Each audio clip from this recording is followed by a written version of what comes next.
Quando Manuel Cardoso, um idoso de 72 anos, com roupas gastas e sapatos rotos, apoiado em um bastão de madeira, entrou naquele famoso programa de talentos em Lisboa para mostrar sua voz. Quando subiu lentamente ao palco, sob risos constrangidos e comentários humilhantes, quando os jurados perguntaram com desconforto o que um homem naquela condição fazia ali, ele respondeu com voz cansada, mas firme, que só precisava de um momento para cantar, não por fama, mas para alimentar sua neta que não tinha comido naquele dia.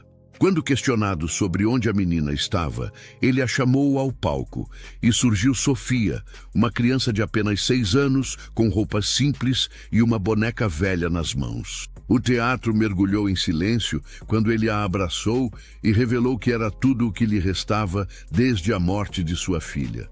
Aquele momento mudaria não apenas suas vidas, mas a forma como todos ali entendiam o que significava ter voz. Se você está preparado para esta história, escreva nos comentários de onde você está vendo este vídeo. O Teatro Coliseu era um dos palcos mais prestigiados de Lisboa. Das suas galerias se via o público acomodado, as câmeras posicionadas para capturar cada expressão e as luzes frias que iluminavam o palco como se fosse uma arena de julgamento. No centro daquele cenário impecável estava Manuel Cardoso, um homem de 72 anos com cabelo grisalho despenteado que caía sobre a testa enrugada. Vestia um casaco marrom remendado que já tinha visto dias melhores, calças desbotadas com manchas que nenhuma lavagem conseguia remover e sapatos tão gastos que deixavam ver os dedos. Nas mãos, segurava um bastão de madeira que o mantinha firme, e nos olhos havia uma mistura de dignidade e cansaço de quem carregava o peso do mundo nos ombros. Era visivelmente pobre, estava completamente fora de lugar e carregava nos braços frágeis uma história que ninguém ali esperava ouvir. A inscrição no programa tinha sido uma decisão desesperada. Depois de 3 anos vivendo nas ruas de Lisboa com sua neta Sofia, depois de uma sequência interminável de noites em abrigos lotados, estações de trem geladas e parques onde dormiam em bancos de madeira, ele tinha esgotado todas as opções. Tinha tentado ajuda social, mas pessoas sem endereço fixo, sem documentos atualizados e sem força para lutar contra a burocracia, acabavam se tornando invisíveis. Tinha tentado trabalhar, mas quem contrataria um homem de 72 anos que mal conseguia ficar de pé? A única coisa que lhe restava era sua voz. Aquela voz que tinha aprendido com seu pai, um compositor que morreu sem reconhecimento e que agora usava todas as noites para acalmar Sofia quando o frio era demais e a fome apertava. Então, ele se inscreveu no programa. Não porque acreditasse que poderia vencer, mas porque precisava que alguém ouvisse, que alguém visse, que alguém se importasse o suficiente para que sua neta pudesse comer naquela noite. Quando entrou no palco, o impacto foi imediato. O público, acostumado a performances bem ensaiadas e participantes com roupas brilhantes, ficou em silêncio. Não era um silêncio de respeito, mas de desconforto. Algumas pessoas trocaram olhares confusos, outras riram nervosamente. Nos bastidores, os produtores se perguntavam como aquele homem tinha passado pela triagem. Um dos jurados, uma apresentadora famosa chamada Beatriz Fonseca, franziu a testa e sussurrou algo para o colega ao lado. Outro jurado, um cantor de sucesso chamado Gonçalo Pereira, cruzou os braços e se recostou na cadeira com uma expressão que deixava claro que não estava impressionado. A terceira jurada, uma empresária musical chamada Inês Tavares, olhou para Manuel com uma mistura de piedade e impaciência, como se já soubesse que aquilo seria uma perda de tempo. Manuel caminhou lentamente até o centro do palco. Cada passo era um esforço. Cada movimento do bastão ecoava no silêncio constrangedor. Quando finalmente parou sob os holofotes, ficou ali parado por um momento, respirando com dificuldade, tentando encontrar forças. Foi Beatriz quem falou primeiro. Com um sorriso forçado que não alcançava os olhos, perguntou qual era seu nome e o que o tinha trazido ali. Manuel respondeu com voz rouca, mas firme, que se chamava Manuel Cardoso, que tinha 72 anos e que estava ali porque precisava de uma chance para alimentar sua neta. O teatro ficou ainda mais silencioso. Gonçalo se inclinou para a frente, agora com interesse genuíno, ou talvez curiosidade mórbida, e perguntou onde estava a neta. Manuel não respondeu com palavras. Simplesmente se virou para os bastidores e estendeu a mão. E então surgiu Sofia. A menina tinha apenas 6 anos. Era pequena e magra demais para sua idade, com cabelo castanho preso em tranças desalinhadas e olhos grandes que pareciam ter visto muito mais do que qualquer criança deveria ver. Vestia um vestido rosa desbotado que estava grande demais para ela, provavelmente doado por alguma instituição de caridade. E nos braços segurava uma boneca velha com um olho faltando e o cabelo arrancado em vários lugares. Ela caminhou até o avô com passos hesitantes, claramente assustada com todas aquelas luzes e pessoas olhando. Quando chegou perto dele, Manuel se ajoelhou com dificuldade, apoiando-se no bastão, e a abraçou com uma ternura que fez o teatro inteiro conter a respiração. Naquele abraço havia tudo: amor, proteção, desespero e uma promessa silenciosa de que ele faria qualquer coisa para mantê-la segura. Inês, visivelmente comovida, limpou discretamente uma lágrima e perguntou com voz mais suave o que tinha acontecido. Manuel, ainda abraçando Sofia, começou a contar. Disse que a menina era filha de sua única filha, Teresa, que tinha morrido 3 anos antes em um acidente de carro. O pai de Sofia tinha abandonado Teresa quando soube da gravidez. Então Manuel era tudo o que a criança tinha. Depois da morte de Teresa, ele tinha tentado manter a casa onde moravam em Alfama, um pequeno apartamento de aluguel que dividia com a filha, mas com sua pequena pensão de aposentadoria e sem capacidade de trabalhar, não conseguiu pagar as contas. Foram despejados 6 meses depois. Desde então, viviam nas ruas, alternando entre abrigos quando conseguiam vaga, estações de trem quando o frio era insuportável e parques quando o tempo permitia. Muitas noites, Sofia tinha ido dormir com fome. Muitas manhãs, ele tinha acordado sem saber como conseguiriam sobreviver mais um dia. O público estava em choque absoluto. As câmeras capturavam cada expressão, cada lágrima que começava a escorrer pelos rostos dos espectadores. Beatriz tinha a mão na boca, claramente lutando para manter a compostura. Gonçalo tinha se inclinado completamente para a frente, os braços cruzados esquecidos, agora com os cotovelos nos joelhos e uma expressão de dor genuína no rosto. Foi ele quem perguntou, com voz engasgada, por que Manuel tinha escolhido aquele programa. Por que não tinha procurado mais ajuda social? Por que não tinha ido a jornais, ONGs, igrejas? Manuel sorriu, mas era um sorriso amargo, cansado. Respondeu que tinha tentado tudo isso. Tinha ido a assistentes sociais que disseram que precisava de documentos que não tinha. Tinha ido a ONGs que estavam tão sobrecarregadas que mal conseguiam atender os casos urgentes. Tinha ido a igrejas que davam sopa e cobertores, mas não podiam resolver o problema de fundo. Sem endereço, sem referências, sem energia para lutar contra o sistema, ele e Sofia tinham se tornado invisíveis. Só mais 2 sem teto entre centenas, numa cidade que fingia não vê-los. Então ele disse algo que partiu o coração de todos ali.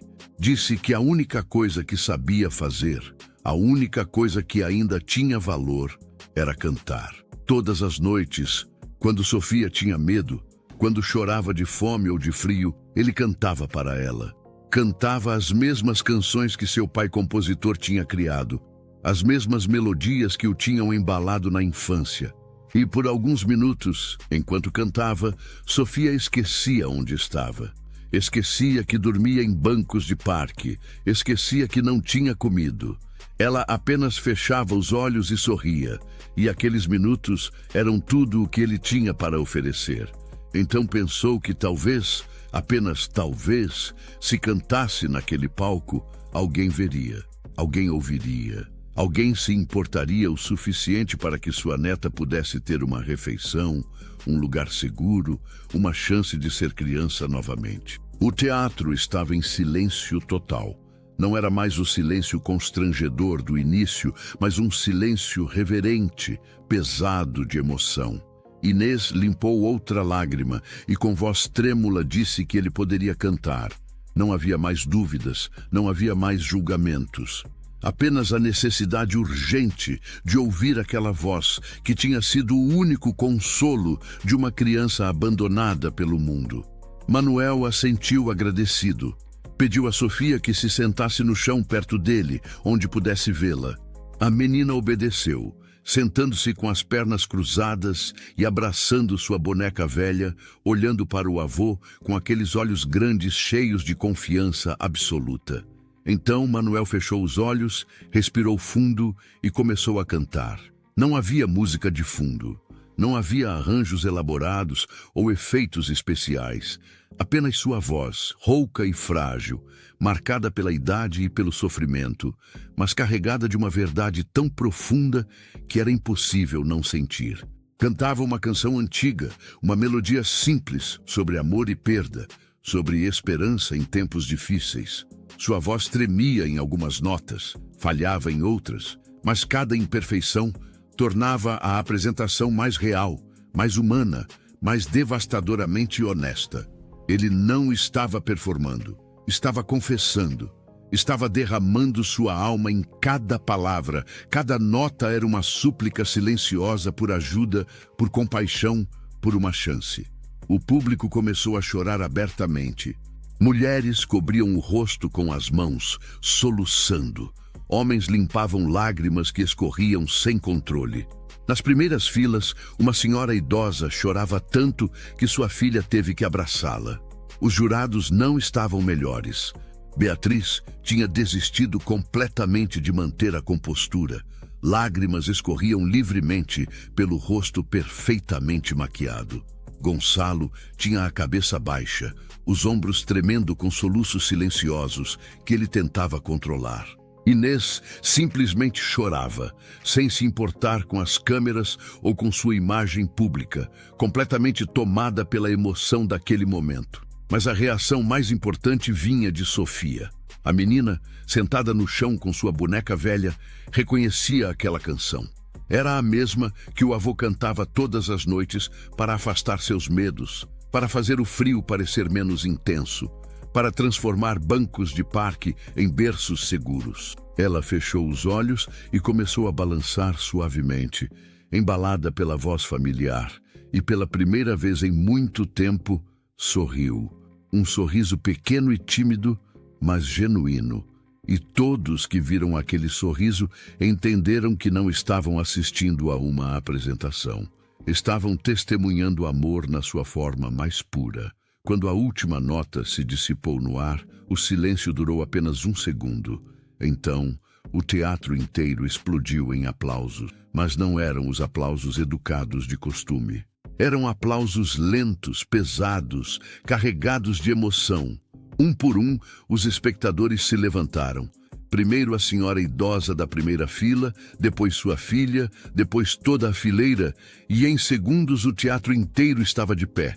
Até os técnicos nos bastidores, acostumados a dezenas de apresentações por temporada, estavam batendo palmas com lágrimas nos olhos. Gonçalo foi o primeiro jurado a se levantar, seguido imediatamente por Beatriz e Inês. Os três batiam palmas com uma intensidade que ia além do profissional. Era pessoal, era humano. Está gostando desta história? Deixe um like e se inscreva no canal. Agora continuamos com o vídeo. Manuel permaneceu no centro do palco, abraçando seu bastão, olhando para aquela ovação com uma expressão de completa incredulidade, como se não conseguisse entender por que todas aquelas pessoas estavam aplaudindo, como se ainda esperasse ser expulso, humilhado, mandado embora. Sofia levantou-se e correu para ele, abraçando suas pernas.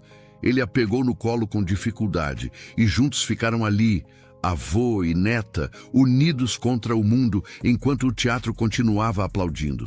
Quando os aplausos finalmente começaram a diminuir, Inês foi a primeira a falar. Com voz ainda embargada, perguntou a Manuel o que ele esperava daquele programa. Ele a olhou diretamente nos olhos e respondeu com uma honestidade brutal que silenciou o teatro novamente.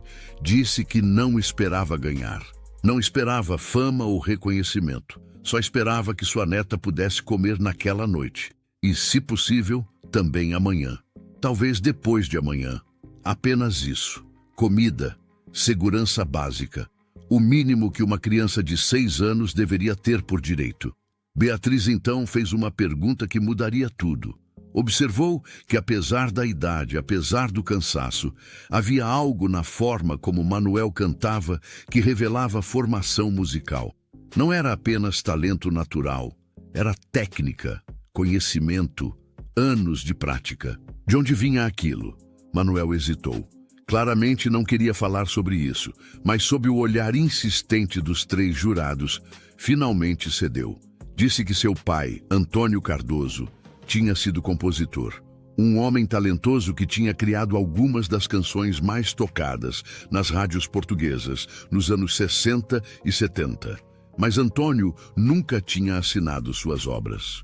Trabalhava para outros artistas, escrevia melodias que eles reivindicavam como próprias, recebia pagamentos miseráveis e via seu trabalho enriquecer outros enquanto ele mal conseguia pagar o aluguel.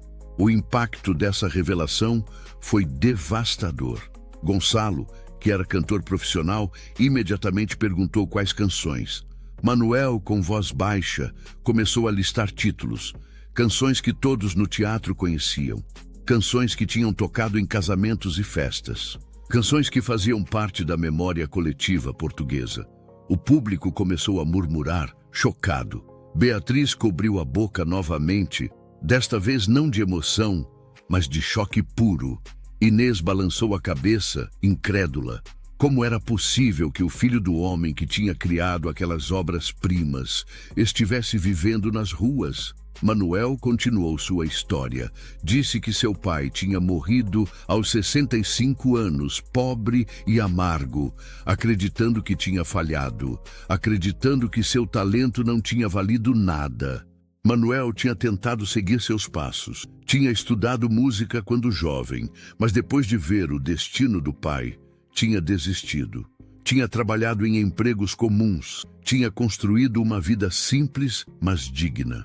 E agora, em seus últimos anos, só queria que aquelas canções, aquele legado esquecido, servissem para algo, servissem para alimentar sua neta. Não pedia reconhecimento para seu pai, não pedia justiça, apenas pedia que Sofia pudesse comer. O teatro estava em choque absoluto. As pessoas não sabiam como processar aquela informação. Aqui estava um homem que carregava o legado de um dos grandes compositores esquecidos de Portugal, vivendo em absoluta miséria, usando o talento herdado apenas para acalmar uma criança com fome. Era injusto de uma forma tão profunda que parecia impossível. Inês foi a primeira a reagir. Com voz firme, apesar das lágrimas, disse que aquela noite não era sobre caridade, era sobre justiça. Virou-se para os outros jurados e disse que precisavam fazer algo, imediatamente. Gonçalo concordou. Disse que o programa tinha um fundo de emergência, recursos reservados para casos excepcionais. Beatriz balançou a cabeça entusiasticamente, dizendo que nunca tinha havido um caso mais excepcional que aquele. Os 3 jurados conversaram rapidamente entre si, ignorando as câmeras, ignorando o protocolo, focados apenas em encontrar uma solução. Então Inês se levantou e se dirigiu diretamente a Manuel. Disse que o programa tinha recursos disponíveis e que eles haviam decidido, ali mesmo naquele momento, dar a ele o suficiente para garantir moradia, alimentação e educação para Sofia durante pelo menos 1 ano. Não era caridade, enfatizou, era o mínimo que podiam fazer diante de uma injustiça tão grande. Manuel ficou completamente imóvel, como se não conseguisse processar o que tinha ouvido. Sofia puxou sua manga e perguntou baixinho se isso significava que teriam uma casa. Se ela poderia ir à escola, como as outras crianças. Se não precisariam mais dormir no parque. Manuel assentiu lentamente e então, pela primeira vez em 3 anos, permitiu-se chorar. Não foram lágrimas silenciosas. Foram soluços profundos, liberando anos de dor, medo e desespero acumulados. Ele se ajoelhou, ainda abraçando Sofia, e chorou enquanto o teatro inteiro chorava com ele. Mas os jurados não pararam. Gonçalo anunciou que Manuel continuaria no programa. Não por pena, mas porque sua voz e sua história mereciam ser ouvidas. Porque o legado de seu pai merecia reconhecimento. Porque Sofia merecia ver seu avô sendo tratado com a dignidade que sempre deveria ter tido. Beatriz complementou, dizendo que, independentemente do resultado da competição, ela pessoalmente garantiria que a história de Antônio Cardoso, o compositor esquecido, fosse contada. Que seu nome fosse finalmente vinculado às obras que tinha criado. Os dias que se seguiram àquela noite foram um turbilhão. A apresentação de Manuel viralizou imediatamente nas redes sociais. Milhões de visualizações em poucas horas. Jornais nacionais e internacionais queriam entrevistá-lo. ONGs ofereceram ajuda adicional. Pessoas comuns criaram campanhas de arrecadação. Em 48 horas, tinham conseguido recursos suficientes não apenas para 1 ano, mas para garantir que Sofia tivesse tudo o que precisasse até completar 18 anos. Mas Manuel não estava interessado na fama. Recusou a maioria das entrevistas. Recusou aparecer em talk shows. Só aceitou uma entrevista com um pequeno jornal local de Alfama, onde explicou que aquela noite não tinha sido sobre ele. Não tinha sido sobre seu pai. Tinha sido sobre Sofia. Sobre todas as crianças invisíveis que viviam nas ruas, que tinham fome, que precisavam que alguém lutasse por elas. Se sua história pudesse fazer as pessoas olharem de verdade para essas crianças, então valia a pena. Mas ele não queria se tornar uma celebridade. Queria apenas ser avô. Com os recursos do programa e das doações, Manuel conseguiu alugar um pequeno apartamento em Alfama, não muito longe de onde tinha morado com Teresa. Não era luxuoso, apenas 2 quartos simples em um prédio antigo, mas para ele e Sofia era um palácio. A menina tinha seu próprio quarto pela primeira vez na vida. Manuel comprou para ela uma cama nova, roupas limpas, livros, brinquedos. Viu-a ir ao primeiro dia de escola, com uniforme novo e mochila nas costas, e chorou na calçada, vendo-a entrar, sabendo que finalmente ela tinha uma chance. Ele também voltou a cantar, mas não da forma que as pessoas esperavam. Não gravou álbuns, nem fez turnês. Em vez disso, começou a se apresentar em pequenos locais, lares de idosos, hospitais pediátricos, centros comunitários, lugares onde pessoas esquecidas, invisíveis, precisavam ouvir que alguém se importava. Cantava as canções de seu pai, finalmente dando o crédito que Antônio nunca tinha recebido em vida. E em cada apresentação, levava Sofia, porque queria que ela entendesse que ajudar os outros era tão importante quanto ter sido ajudado. 6 meses depois da primeira apresentação, Manuel voltou ao programa uma última vez. Não para competir, apenas para se despedir. Subiu ao palco, desta vez não com roupas gastas, mas com um terno simples que Inês tinha insistido em comprar para ele. Sofia estava na plateia, sentada na primeira fila, ao lado da professora que tinha se tornado sua tutora quando Manuel precisava fazer apresentações. A menina estava diferente. Tinha ganhado peso, seu rosto tinha cores saudáveis, seus olhos brilhavam com uma alegria que não existia antes. Ela segurava uma boneca nova, mas tinha trazido também a velha, porque, como explicou a Manuel, a boneca velha tinha estado com eles nos momentos difíceis e merecia ver os momentos bons também. Manuel cantou novamente a mesma canção da primeira noite, mas desta vez sua voz estava mais forte. Ainda não era perfeita, nunca seria, mas tinha algo que não tinha antes, tinha esperança. Quando terminou, o teatro se levantou novamente em ovação. Mas antes de sair, Manuel pediu o microfone. Disse que queria deixar uma mensagem. Olhou diretamente para as câmeras e disse que ninguém, absolutamente ninguém, deveria precisar subir a um palco, expor sua dor da forma mais vulnerável, para provar que merecia comer. Disse que havia milhares de Sofias por todo Portugal, crianças invisíveis que dormiam com fome, e que sua história não deveria ser excepcional. Deveria ser impossível. Pediu que as pessoas não apenas doassem dinheiro, mas que olhassem, realmente olhassem para as pessoas nas ruas, vissem seus rostos, ouvissem suas histórias, reconhecessem sua humanidade, porque ele e Sofia tinham tido sorte, tinham tido a chance de serem vistos. Mas quantos outros nunca teriam essa chance?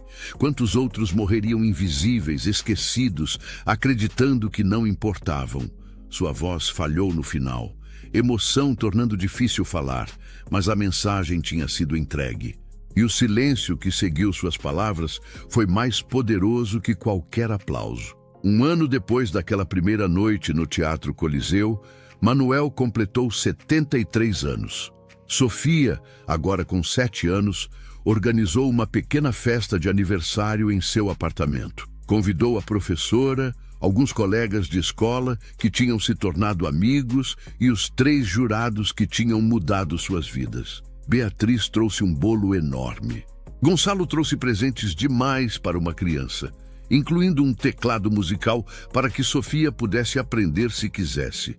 Inês trouxe algo diferente, uma cópia emoldurada da certidão de autoria corrigida de todas as canções de Antônio Cardoso, finalmente com seu nome reconhecido oficialmente.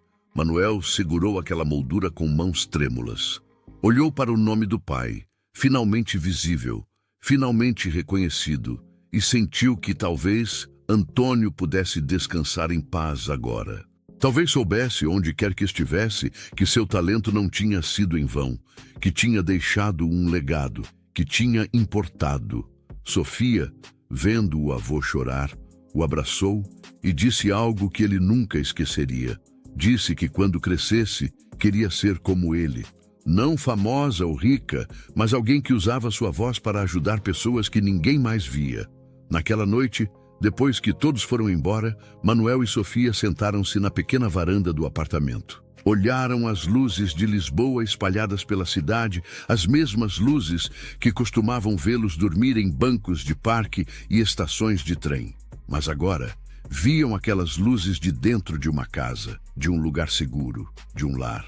Manuel pegou seu violão velho, o único objeto que tinha conseguido manter através de todos os anos difíceis, e tocou suavemente. Sofia se encostou nele, segurando sua boneca velha em um braço e a nova no outro, e fechou os olhos. E ali, naquela varanda simples de um apartamento modesto em Alfama, com uma criança feliz adormecida em seus braços e o nome do pai finalmente reconhecido, Manuel Cardoso entendeu algo fundamental. Entendeu que sua voz nunca tinha sido sobre fama ou sucesso. Tinha sido sobre amor, sobre manter viva a chama da esperança quando tudo parecia perdido. Sobre provar que enquanto pudesse cantar, enquanto pudesse abraçar Sofia, enquanto pudesse fazer ela sorrir, nada estava verdadeiramente perdido. O mundo ainda era duro. Ainda havia milhares de pessoas invisíveis nas ruas. Ainda havia injustiça e indiferença. Mas aquela noite no teatro tinha plantado algo irreversível em muitos corações. Tinha lembrado às pessoas que olhar, realmente olhar para o sofrimento dos outros, era o primeiro passo para mudá-lo. Que ninguém era invisível quando alguém decidia ver. Que as vozes mais frágeis eram muitas vezes as que mais precisavam ser escutadas. E que cantar Podia ser muitas coisas, uma performance, uma arte, uma profissão. Mas, acima de tudo, cantar podia ser uma forma de amar. Se esta história te lembrou que ninguém deveria ser invisível e que as vozes mais frágeis merecem ser ouvidas, deixa uma marca da sua presença com um coração. E se você quer apoiar quem conta histórias que celebram a dignidade humana e o poder da compaixão, pode fazer isso com um muito obrigado através da função super obrigado aqui embaixo. Cada gesto conta, assim como contou a coragem de um avô que subiu a um palco não por fama, mas por amor, e mudou não só sua vida, mas a forma como todos nós enxergamos quem está à margem.